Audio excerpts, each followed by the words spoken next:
is the new Bonneville Bobber, a kick-ass, solo seat, tar burner, or some lame attempt to cash in on cashed-up hipsters?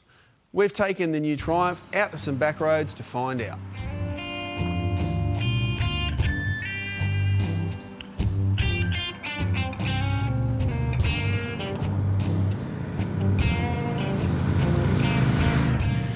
It's a factory custom like we've never seen from Triumph, rarely indeed from any factory, and for $18,000 we'd expect it to be pretty good.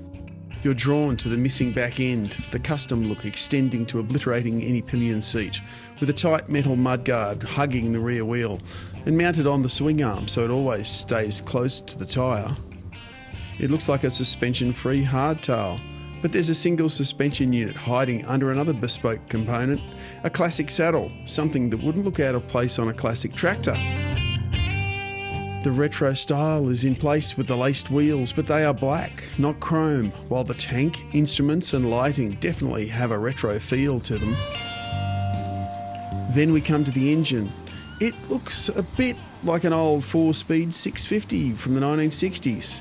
Undoubtedly gutless and boring, especially if you glance down and see a pair of archaic Amel carburetors. But the Bobber is trying to trick you, for they aren't carbs at all, but just a retro housing for the electronic fuel injection. And the motor isn't an asthmatic 650, but a stump-pulling, liquid-cooled 6-speed 1200. Which means the Bobber will charge off from traffic lights like a rat up a drain pipe, laying black rubber along the way if you switch off the traction control. And it sounds great while doing it.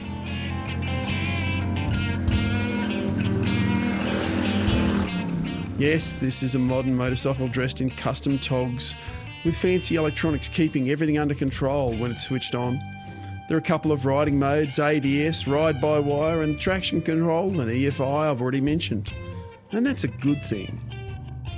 The style of the bike does create compromises. The suspension only offers about 75mm, or 3 inches in Brit speak, of wheel travel, so we were quite surprised when we discovered we didn't care.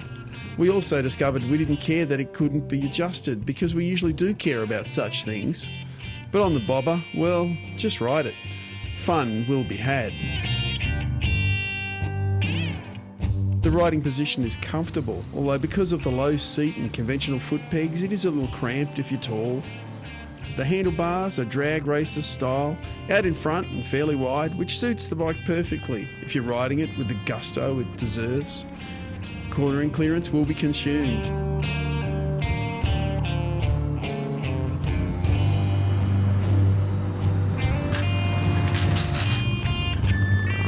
The bike handles better than the clearance allows, so peg scraping antics will happen, lots. And as speeds rise, you'll want to slow down eventually. So it's a shame about the brakes.